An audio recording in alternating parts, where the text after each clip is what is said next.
ഇന്നൊരു പരിപ്പ് കറി. പരിപ്പ് കറി എന്ന് പറയുമ്പം തോരപ്പരിപ്പല്ല, ചെറുപയർ പരിപ്പ് 1 കപ്പ്. ചപ്പാത്തിക്ക് ബ്രെഡിന് ഒക്കെ കഴിക്കാൻ പറ്റുന്ന കറി. ചെറുപയർ പരിപ്പ് 1 കപ്പ്. അതിനാവശ്യമുള്ള ഒരു വലിയ സവാള അരിഞ്ഞതാണ്, 2 തക്കാളി അരിഞ്ഞതാണ്, പിന്നെ 1 സ്പൂൺ ഇഞ്ചി, 1 സ്പൂൺ വെളുത്തുള്ളി, രണ്ടും ചതച്ച് വെച്ചത്. നിങ്ങളെപ്പോഴും ഫ്രഷ് ആയിട്ടുള്ളത് ഉപയോഗിക്കാൻ ശ്രദ്ധിക്കുക. വാങ്ങുന്നതിലൊക്കെ പ്രിസർവേറ്റീവ് ഒക്കെ ഉണ്ടാവുമല്ലോ, അപ്പോൾ അത്ര നല്ല ഹെൽത്തി ആയിട്ടുള്ള കാര്യമല്ല.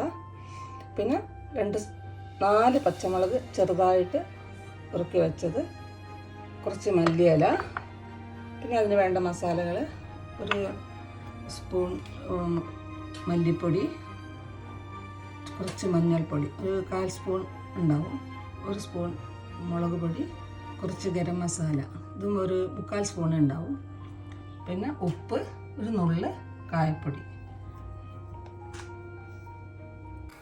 ഞാൻ പരിപ്പ് കുക്കറിലിടുകയാണ്. നന്നായി കഴുകി വൃത്തിയാക്കിയതാണ്. ഇത് കുക്കറിലിട്ടുക.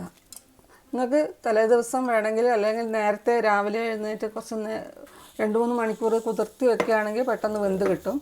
ഞാൻ എടുത്ത പാടെയുള്ള പരിപ്പാണ്, അതുകൊണ്ട് കുറച്ച് വേവാൻ പ്രയാസമുള്ളതുകൊണ്ട് ഒറ്റ വിസിൽ കുക്കറിലിട്ടിട്ട് ഒറ്റ വിസിൽ വെക്കാൻ പോവുകയാണ്. പരിപ്പിനകത്തേക്ക് ഞാനൊരു ഇച്ചിരി മഞ്ഞൾ കൂടെ ഇടുന്നുണ്ട്, ഒരു കളറിന് വേണ്ടിയിട്ട്. നേരത്തെ എടുത്തു വെച്ചതല്ല, വേറെ അല്ലാതെ. എന്നിട്ടത് അടച്ച് വെച്ചിട്ട് ഒരൊറ്റ വിസിൽ. പരിപ്പ് വേവുമ്പോഴേക്ക് നമുക്ക് അതിന് വേണ്ട മസാലകൾ വരട്ടാം. എണ്ണ ഒഴിച്ചു, കുറച്ച് എണ്ണ, ഏത് എണ്ണ വേണമെങ്കിലും ഉപയോഗിക്കാം. അതിലേക്ക് ഞാൻ 1/4 സ്പൂൺ നെയ്യ് ഇടുകയാണ്.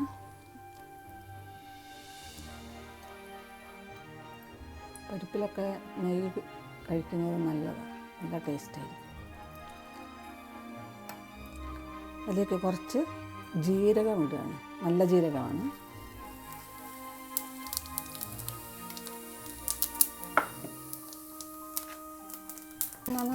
ജീരകം ഞാൻ നേരത്തെ കാണിച്ചു തന്നിരുന്നില്ല, അപ്പം ജീരകമാണ് ഇതിൻ്റെ നല്ലൊരു ഫ്ലേവറിന്. ജീരകം അതുമാത്രമല്ല, ഗ്യാസ് ഉണ്ടാവാതിരിക്കാനൊക്കെ നല്ലതല്ലേ ജീരകം. ഇനി അതിലേക്ക് എടുത്തു വെച്ച ഇഞ്ചി, വെളുത്തുള്ളി, പച്ചമുളക് ഒന്ന് വഴറ്റാണ്. അതിൻ്റെ പച്ചമണം ഒന്ന് പോകുന്നത് വരെ വഴറ്റുക. പോയി അപ്പോൾ നമുക്കൊരു സവാള അതിലേക്ക് ഇടാം.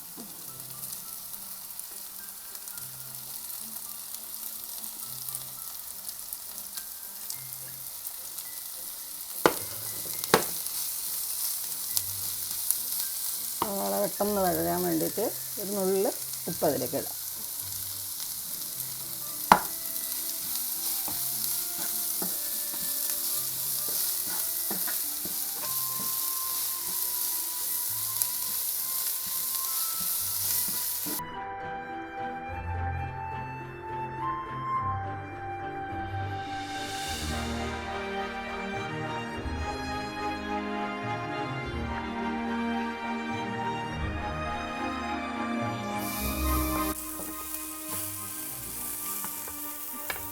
ഇതിലേക്ക് നമ്മൾ ഉള്ളിയൊക്കെ വഴഞ്ഞിട്ടുണ്ട്. ഇതിലേക്ക് നമ്മൾ എടുത്ത് വെച്ച തക്കാളി ഇടുകയാണ്.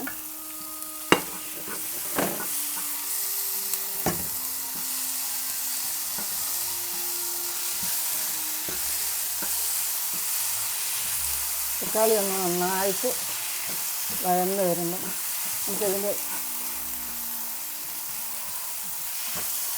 ഇതിലേക്ക് എടുത്ത് വെച്ച മസാലകളിടാം. മഞ്ഞൾപ്പൊടി, മുളക് പൊടി, മല്ലിപ്പൊടി, ഗരം മസാല ഇപ്പോൾ ഇടുന്നില്ല, അത് അവസാനമാണ് ഇടുക. ഇതെല്ലാം കൂടി നന്നായിട്ടൊന്ന് വഴറ്റി ഒന്ന് വഴന്ന് വരട്ടെ. ഒരു 2 മിനിറ്റ് എടുക്കും. ഇത് നന്നായിട്ട് തക്കാളിയൊക്കെ ഒന്ന് വെന്ത് ഉടഞ്ഞ് നല്ല പരുവമാകട്ടെ.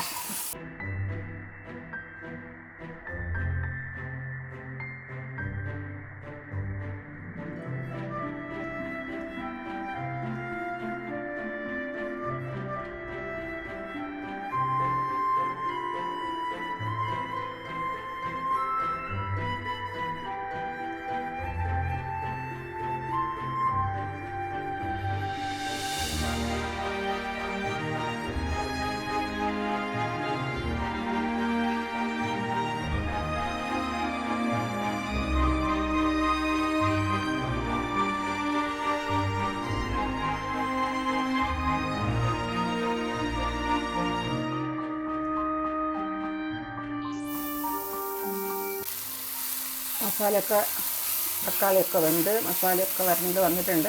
നമുക്കതിലേക്ക് നേരത്തെ വേവിച്ച് വെച്ച പരിപ്പ് ഒഴിക്കാം.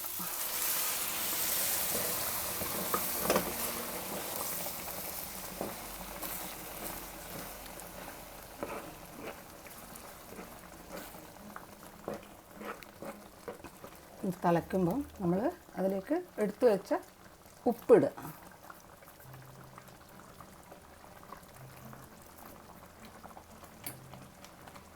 എന്നിട്ട് ഗരം മസാല ഇടുക.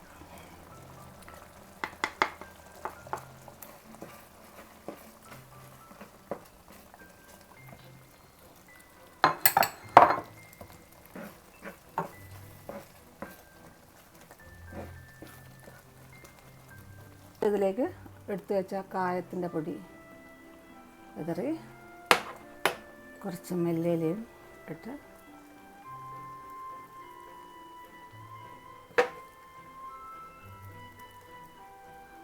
ഓഫ് ചെയ്യാം. നല്ല സ്മെല്ല് വരുന്നുണ്ട്.